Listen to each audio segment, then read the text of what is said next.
Did you know that many women experience skin breakdown, bladder leakage, vaginitis, and weakness of the pelvic floor after spinal cord injury? But they don't realize that these issues often get worse once women enter perimenopause and menopause. Hi, my name is Anita Kaiser, and this is episode 3 of the podcast series Menopause and SCI in a Hot Flash, where we'll talk about skin and vaginal changes during perimenopause and menopause. I'm here with my colleague, Margaret Conquest. Our guests today are Lisa Beck and Marinelle Laguna. Lisa is an assistant professor of nursing at the College of Medicine, Mayo Clinic. She is a board-certified clinical nurse specialist provider in the spinal cord injury program at the Mayo Clinic in Rochester, Minnesota, with a focus on SCI clinical care, education, and research. Marinelle is a nurse practitioner at the University Health Network's Toronto Rehabilitation Institute Linters Center. She currently leads UHN's first nurse practitioner-led outpatient clinics for pelvic health and skin and wound care. We're delighted to have you both with us for this episode. Thanks for having us both. All right, let's first start by talking about skin. So for those of us who have a spinal cord injury, we're often dealing with different skin-related issues, pressure sores, injuries, cuts, burns, all due to lack of sensation. Aside from all of that, what are some of the skin-related issues that a woman might experience once they reach perimenopause or menopause? I noticed my skin in general started to become much drier in my late 30s, and I started having folliculitis on one side of my bum and extreme dryness in my 40s. Are we dealing with the same skin-related issues in perimenopause and menopause as we did post-spinal cord injury, or are there new issues? Really great question, Margaret. As we know, skin is a vital organ, especially with people with spinal cord injury. Unfortunately, these are new issues for women. As they go through perimenopause and menopause, there's a reduction both in estrogen and collagen. And these are important hormonal substances for our women or for women with spinal cord injury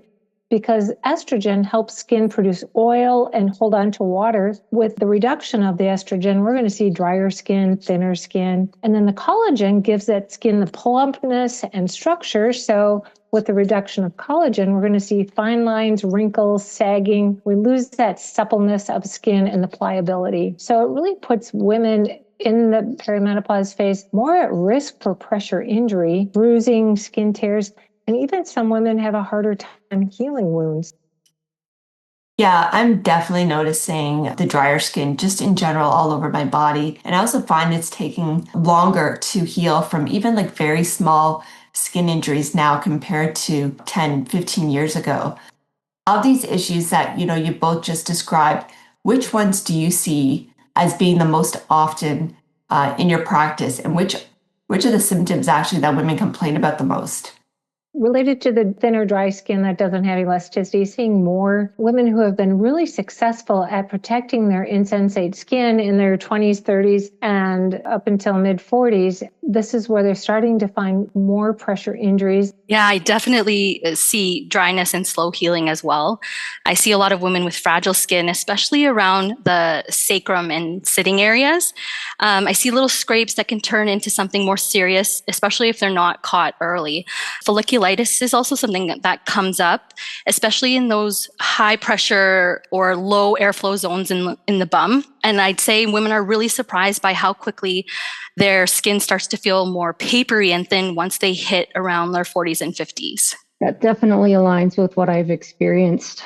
So Lisa, what are some of the treatment options available and things that women can do in their daily self-care to manage or prevent some of these bothersome changes in their skin? Prevention is a key element here, and really to be aware, number one, of what your skin looks like. So if you can't see your skin yourself, I have lots of men and women that take pictures of their skin so they know what their skin looks like. And it's not just those bony prominences, especially as women are aging.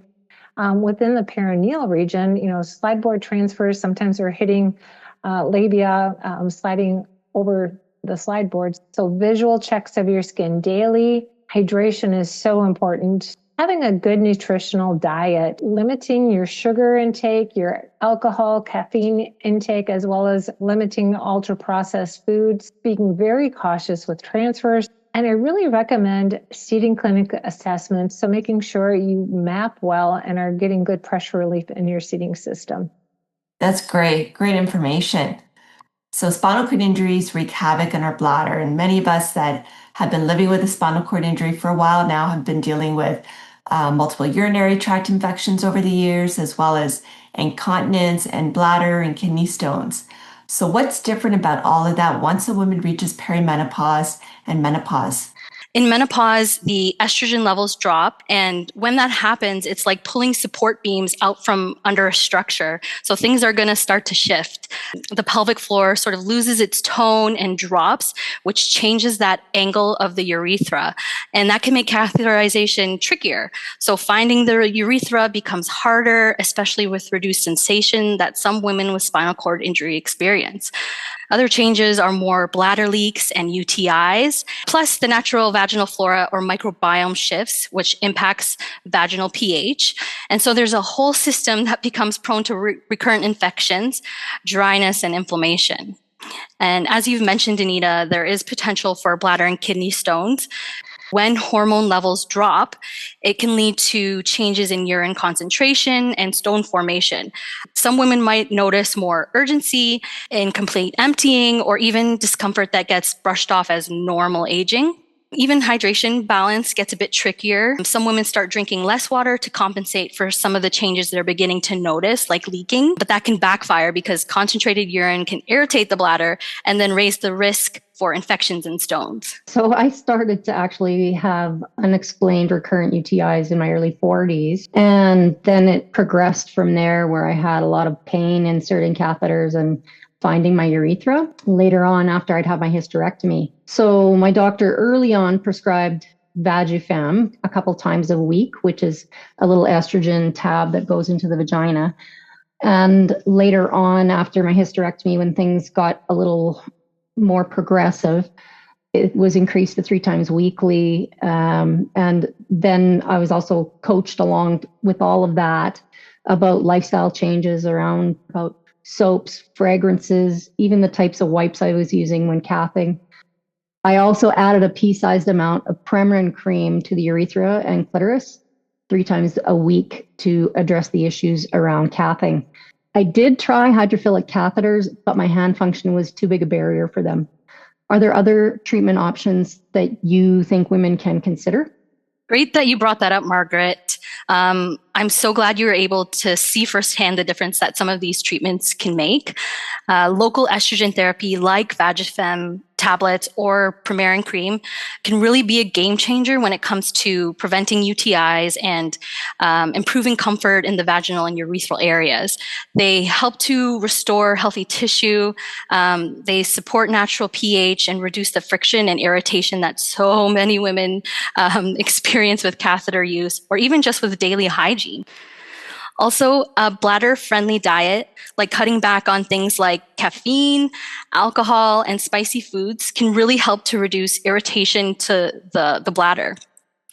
Some women also benefit from things like vaginal probiotics or cranberry supplements, which can help to reduce UTI recurrences. And of course, there's regular voiding and gentle hygienic practices. But that being said, it's always important to speak with a doctor about other tailored options like estrogen therapy and pelvic floor therapy. It's important for a clinician to actually identify the problem and then tailor your treatment accordingly. Yeah, those are all great pieces of advice. Specifically, what are the vaginal issues that a woman would experience both post SCI? And then I guess what's different once a woman reaches menopause?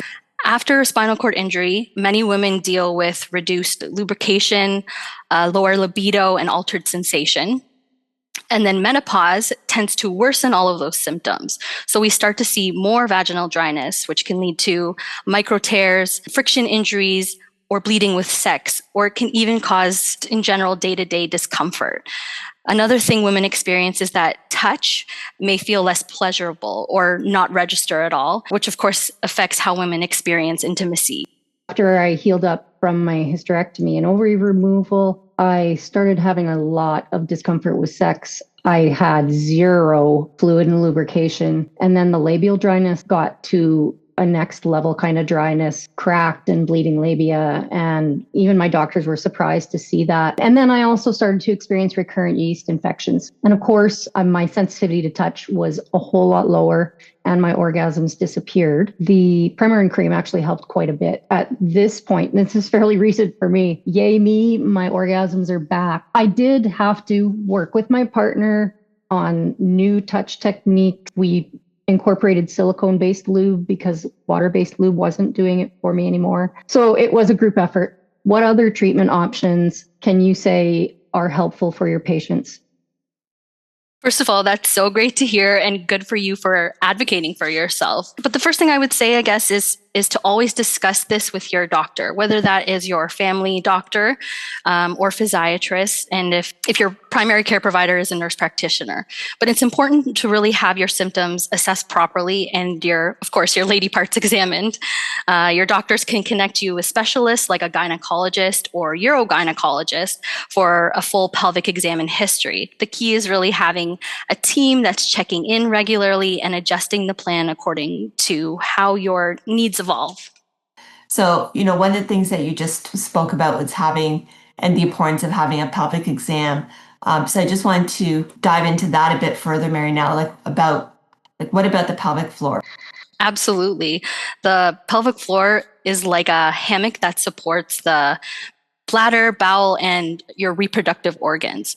So anatomically, women have a wider pelvis in comparison with males. This subjects us to a weaker pelvic floor. In spinal cord injury, though, the pelvic floor muscles become weakened and uncoordinated.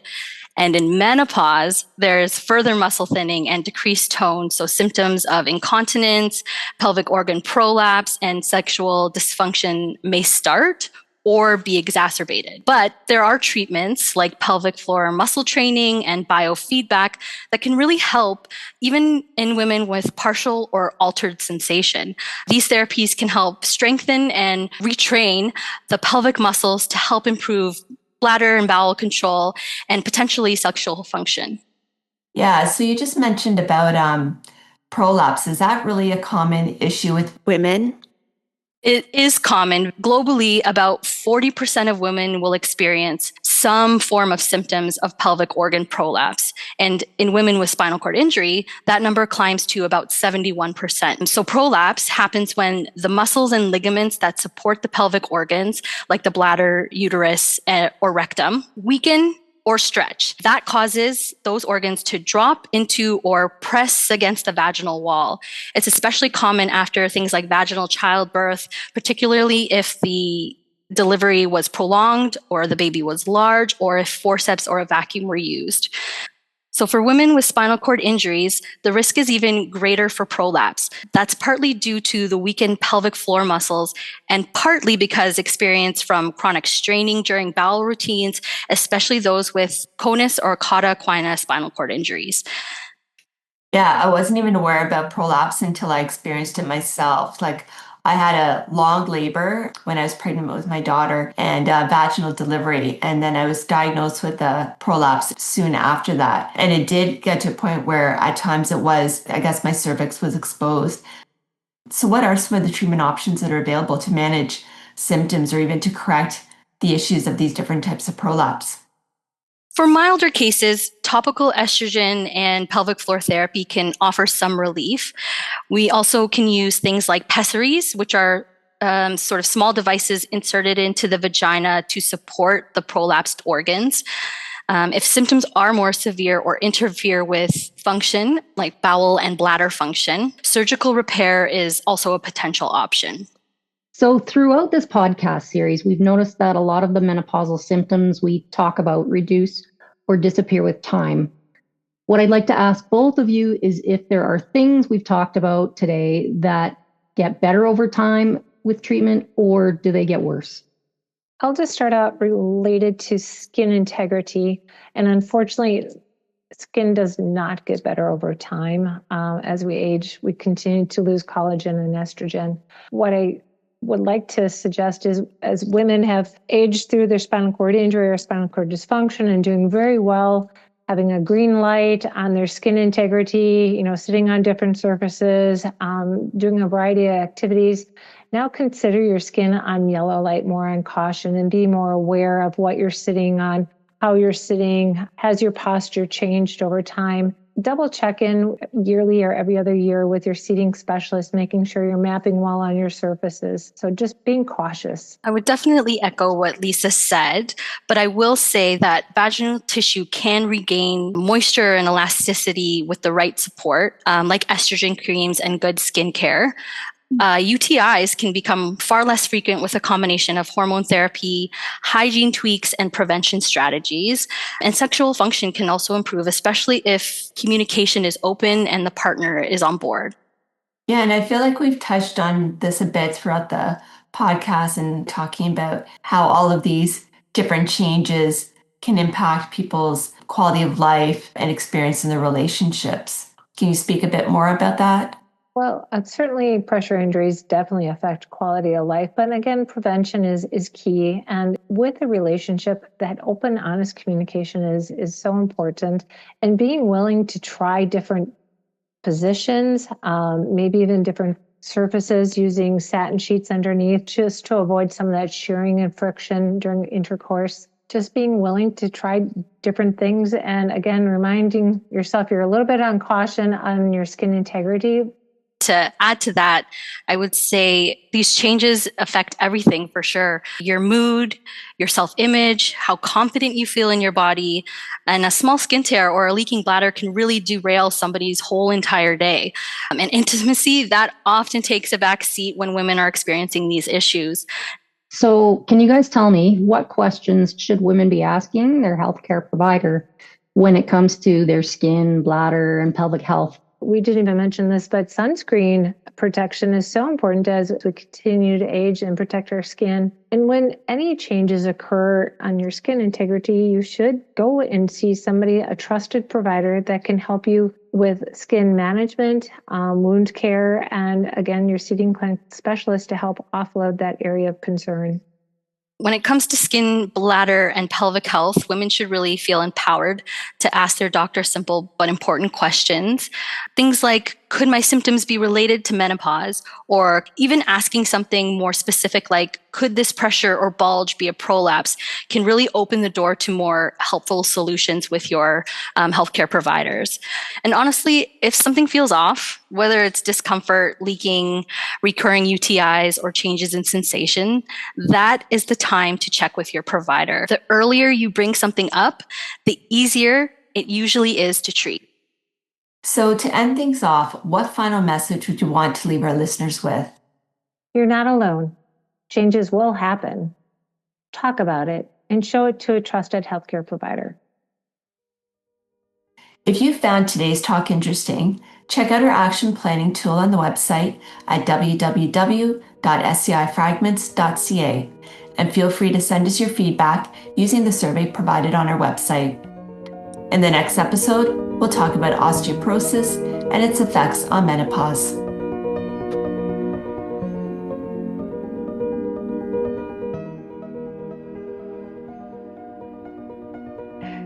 Special thanks to the Paralyzed Veterans of America Education Foundation grant for funding the podcast series Menopause and SCI in a Hot Flash. This podcast series is hosted by Dr. Anita Kaiser and Margaret Conquest. The executive producer is Dr. Kathy Craven, and co-producers are Dr. Anita Kaiser and Dr. Hope Jervis-Rademeyer. The production team includes Dr. Kathy Craven, Dr. Hope Jervis-Rademeyer, Dr. Anita Kaiser, Margaret Conquest, Dr. Masai Miyatani, and Dr. Lindsay Blanco. Sound design is by Dr. Hope Jervis-Rademeyer. This project team is affiliated with the University Health Network in Toronto. We appreciate the feedback from people with lived experience who acted as podcast reviewers and helped us to refine the podcast content over time.